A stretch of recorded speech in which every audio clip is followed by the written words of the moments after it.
Good evening and thanks for joining us. I'm Olivia Lemmon. Wind and rain is impacting Halloween plans in many towns across central Mass tonight. For a first check of our local forecast, let's go to meteorologist Pamela Gardner to see what we can expect for the kids who are trick-or-treating. Hey there, good evening to you. Happy Halloween. The showers still linger in the forecast, but for trick-or-treating, we may actually squeeze out some dry periods, although it will be a damp night and we still have the gusty winds picking up.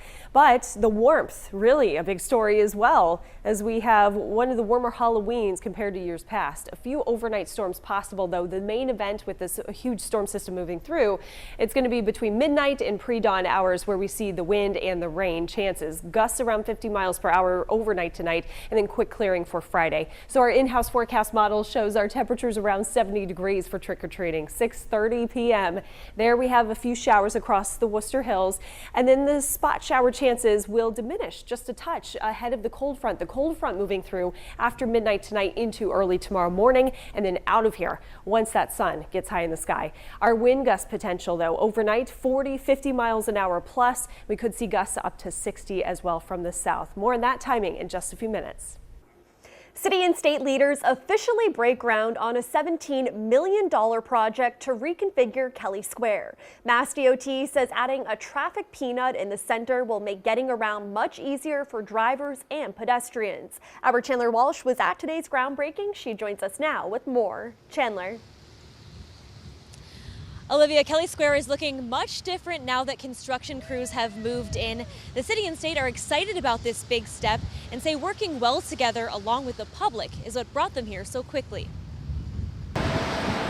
Backhoes and traffic cones are the latest obstacles for drivers navigating Kelley Square. The state broke ground on a project to change the historic intersection. The groundbreaking of Kelley Square reflects the speed at which Worcester gets things done. The city of Worcester and Mass DOT are digging into the $17 million project to create safer and better organized traffic flow. Mass DOT says many thought taking on one of the state's most dangerous intersections would be an impossible task, but they're getting it done. Kelley Square has been tackled in the past, and that's why, when I came out here a year ago, people were really concerned. Maybe it was the pressure of time. Maybe we finally just got to it. Dr. Charles Steinberg says Kelley Square is the front door to the future Polar Park, and he has high hopes for its expected completion in November 2020. Imagine you get off 290 at Kelley Square, and suddenly there's this gleaming jewel that reflects engineering and aesthetics. District 2 Councilor Candy Merrill Carlson never expected this would happen in her lifetime. She says the construction may be inconvenient to some, but is bringing the neighborhood back to life. But we're doing everything we can to continue to tell people to come, and signage for new parking and signage for safety reasons. Many say driving through Kelley Square earns a person a badge of honor. Though they'll miss the complaints and jokes which came with it, the construction will improve safety and accessibility. It won't be the same, but I think this will be slow enough and interesting enough and complicated enough that it'll be great. Now, of course, safety is a concern during construction. As you can see, there are many cones and some tape set up. Councilor Merrill Carlson says they're working to get more police detail and better signage. In Worcester, Chandler Walsh, Worcester News Tonight.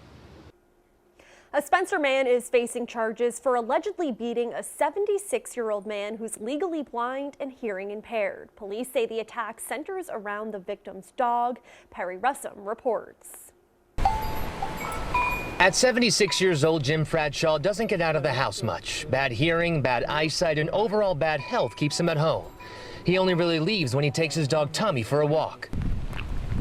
Together on Tuesday, they went down the street when their neighbor started yelling something. And the next thing I know, I'm on the ground. I got whacked. Bradshaw fell to the ground and hit his head. I had blood all over my hands from my ear. Holly Gamache lives 2 houses away. You could hear the noise and everything, and my neighbor Don came banging on the door, and I knew something was wrong. I thought he had fallen at first. Don St. Peter was one of the first to find Bradshaw sitting on the ground. Police say their neighbor, Angel Rivera, admitted to slapping him in the head. St. Peter says Rivera told him the same. The kid admitted he hit him. Did he say why? because the dog pooped on his lawn. According to the police report, Rivera told officers Fradshaw walked his dog by his house several days earlier, and Tommy went to the bathroom on his lawn. Fradshaw told police if it happened, he did not know it. I'm disappointed. There was no reason for it. Bloody and bruised, Fradshaw says he still felt good enough today to take Tommy for a walk, but they went the other way. I'm 76. If I was 40 years old, I probably would have taken him on. Rivera was arrested and charged with assault and battery. His bail was set at $200. He posted that bail. He'll be in court in a few months. In Spencer, Perry Russum, Worcester News Tonight. A program known for helping people find safe and affordable housing could soon be closing its doors. Worcester's Oak Hill CDC has been in service since 1972, and families who use the program say it's been a big part of their lives. Our Valerie Bell spoke with a family who may be impacted. She joins us now with more on their story. Valerie. Yeah, Olivia, Oak Hill said their Halloween event that happens on Halloween tonight could very well be their last public event. Over the last years, this organization has helped thousands of families in Worcester, and today I spoke to one woman who said this organization has changed her life. Jonisha DeLeon says within the last 4 years, Oak Hill Community Development Corporation has kept a roof over her head and has helped her support her 2 daughters. They have saved my life and my daughter's life. Jonisha says she sometimes struggles to cover all of her bills because she pays out of pocket for her daughter's epilepsy medication. There's times where I have to not pay my rent because her prescription is not covered through her insurance. And if she doesn't have her medication, something can happen. And Oak Hill has helped me with my rent. But with word Oak Hill CDC is in danger of closing in the immediate future, families like Jonisha's are concerned how they will be impacted. More than likely, I would be out in the streets with my kids. Oak Hill relies on funding from the federal, state, and local government, but says the available funds are diminishing. You can't get federal funds and state funds if your local community doesn't provide the basis match that this is all built upon. Oak Hill says they will continue to help their community in any way they can, but their future is in the hands of Worcester's elected officials. We must ask the city of Worcester through the city manager to really put their piece of the pie in so that we can secure all the other resources that we've been fortunate enough to bring. Oak Hill says after intense negotiations with city manager Ed Augustus and their funders, Augustus determined the community would be better served if Oak Hill closed.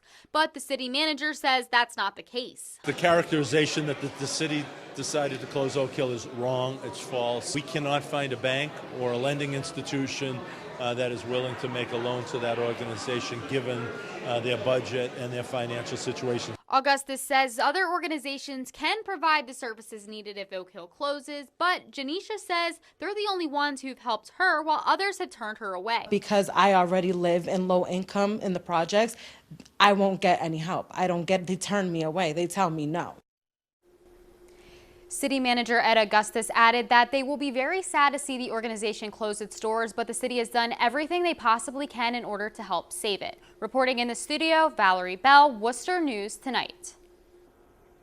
UMass Amherst has identified the student found dead on campus Wednesday night as Eric Kong-Eef. He graduated from Doherty High School in Worcester in 2017. According to the Northwestern DA's office, campus police and state police detectives discovered Kong-Eef inside a vehicle. No foul play is suspected. In a statement to students, UMass Amherst Associate Vice Chancellor Dr. David Valancourt said, "During this difficult time, I urge you to reach out for assistance or direct others as appropriate. We extend our sincere condolences to Eric's family and friends." Government and school employees across Massachusetts will be getting a crash course in cybersecurity. The state awarded $250,000 in grants to fund cybersecurity training for workers in nearly 100 cities and towns.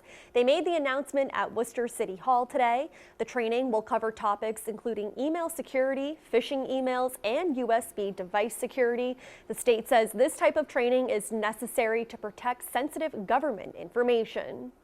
Technology is a blessing in that we use it to better deliver service and communicate with our constituencies. It is also a vulnerability if we are not cyber secure.